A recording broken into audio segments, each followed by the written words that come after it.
მეზობლის სარდაფი იყო, ნახევარი სარდაფი, ძელი სარდაფი და იქ ფარდას ჩამოვაფარებდი და მოვიყვანდი მთელი უბნის ბავშვებს და რაღაცა ვიგონებდი პიესასაც, ვიცოდი მაშინ პიესები სკოლამდე ასაკში.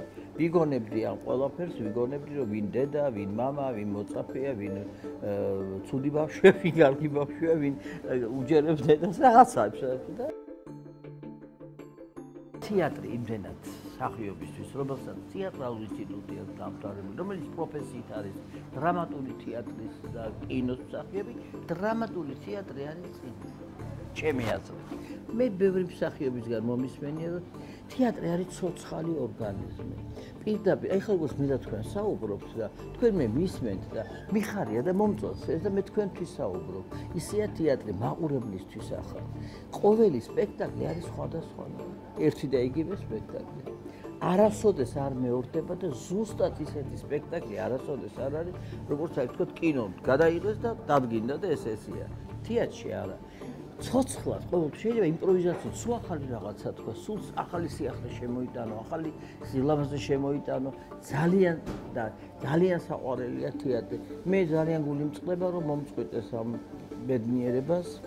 ყველაფერი საინტერესო იყო ჩემთვის თეატრში. ეპიზოდიც ცეკვა თუ იყო, მაგრამ მასიური სცენაში თუ ვიყავი, ეპიზოდი თუ ვითამაშებ, თავარი თუ ვითამაშებ, თავარი ბევრი არ მითამაშია, მაგრამ ეპიზოდები მქონდა არაჩვეულებრივი.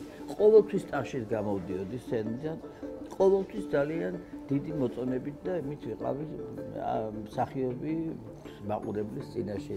და თეატრი არის ძალიან ულამაზესი, უგემრიელესი მსახიობისთვის. მე ვითამაშე ეს როლი ეპიზოდი პატარა მარკმის ინსტიტუტის შირობს თამაშობდით პატარ-პატარა ნაწყვეტებს მოკუთილის ჯავარა. რაღაცა ჩემი მგონია ეს, აი ჩემი ტიპის, ჩემი ხმის, ჩემი მონაცემების მიხედვით მე მგონია რომ ეს როლი მე სიამოვნებით ვითამაშები და მგონია რომ კარგად გამოდი, მაგრამ არ დაიდგა ჩემ დროს ეს სპექტაკლი და არც არავის არ შემოუთავაზებია.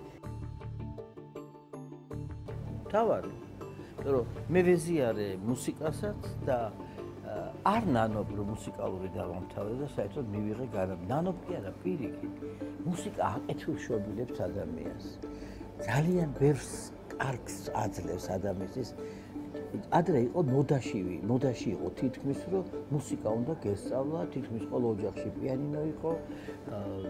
აი მუსიკალური სკოლაც გაახსნევინეს თუ შეჭი, იმიტომ რომ ბავშვებს რო ესწავლათ ეს და მე ვფიქრობ რომ მუსიკა რო იცის ადამიანი და მუსიკასთან რო ახლოს არის, იმას ბევრი კარგი თვისებები აქვს, ბუნებრივი თვისებები, ადამიანურიც ბევრი აქვს და უფრო მეტი სინაზი აქვს, უფრო მეტი სიფაქიზი აქვს. ესე ვფიქრობ მე და მე ვფიქრობ რომ სწორი იყო ჩემი ის გამუსიკალური განათლება რომ მივიღე.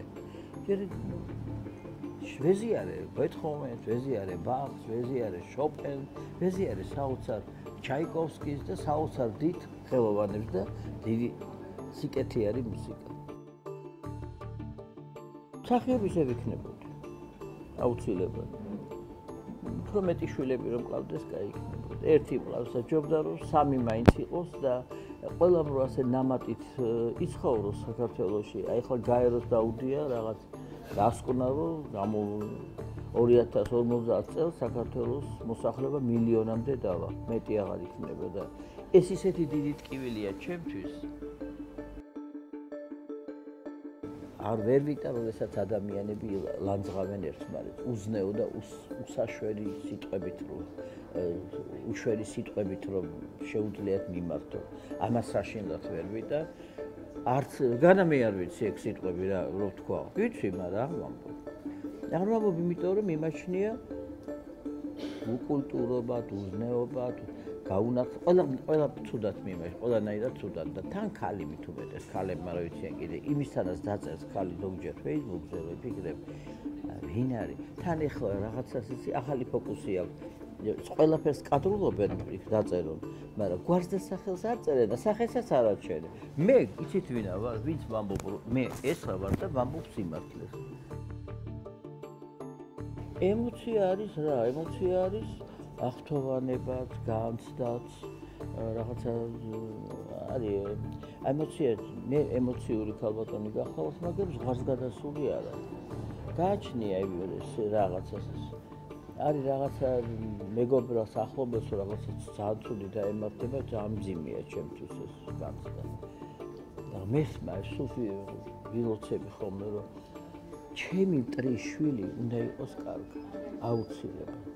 მტერი თვითონ როგორც უნდა ისე იყოს, მაგრამ შვილები ყველას კარგად უნდა ყოფილიყოს. არც ერთი შვილს ცუდი არასოდეს არ უნდა დაემართოს.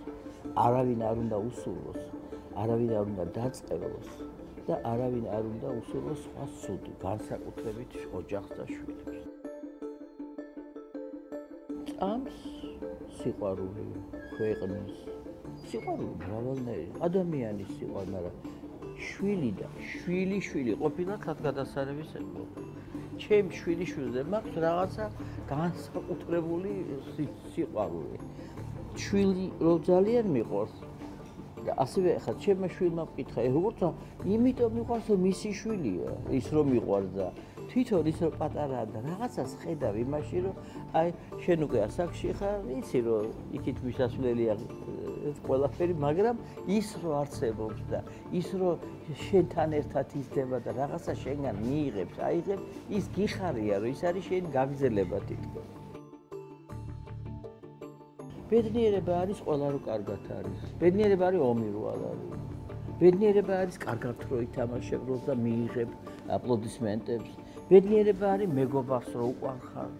ბედნიერება არის შენ ოჯახში რო ყავს სიცოცხლე, ახალგაზრდა.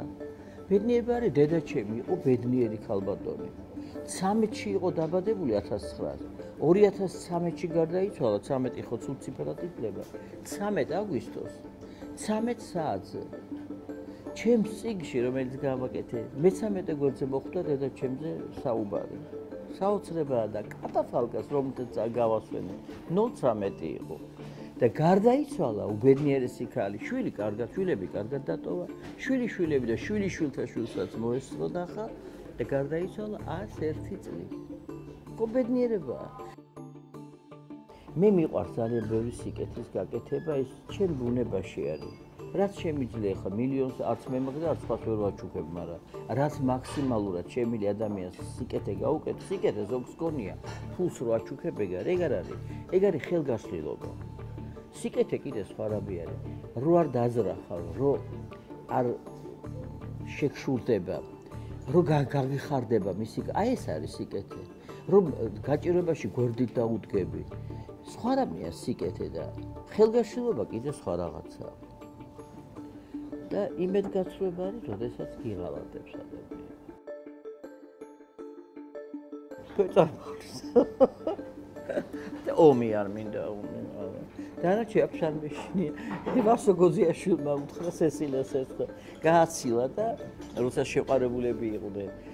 და უცბად პატარა ზაღლი გამოსულა ესოდა და დაიწყო ყეფა და ვასოლს შეშიდებია და წინ დაუყენებია სესი თვითონ უყანდით გათვლია და ვაიმე იძახი და სესილამ რა ცხენია ვასო ეხლა ყველაფერს მიმტკიცებდიო მზესო მთვარესო სულას მადარებდიო და ამ პატარა ზაღლის მეშინია სესი აი ვეფხვი რომ მოვიდეს აქ და ლომი არ შემეშინდა რა უნდა ვერაზე ვეფხვდა ლომს თუმცა მე კი მოხდა ამბავი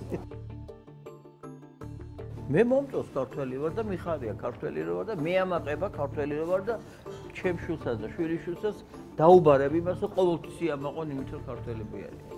მე ვაჟას ქვეყნიდან ვარ, ვაჟას მციდან ვარ. ეს მე ამაყება ილიას ქვეყნა, ილია ჩემ ქუჩაზე მუშაობდა სასამართლოში რომელ ქუჩაზეც ჩემი სახლია. ჩემი სახლის წინ დადიოდა რომ თავის სახლში წასულიყო. ჩემ სახლთან უნდა გაევლო და ეხლა მაშინ მე კი არა პაპა ჩემი იყო რა. და ეს არის ჩემთვის სიამაყე, რომ იმ ქუჩაზე ვცხოვრობ, რასაც ილიას ქუჩა ქვია. სიამაყე არის, რომ galaktioni ყავს ჩვენ.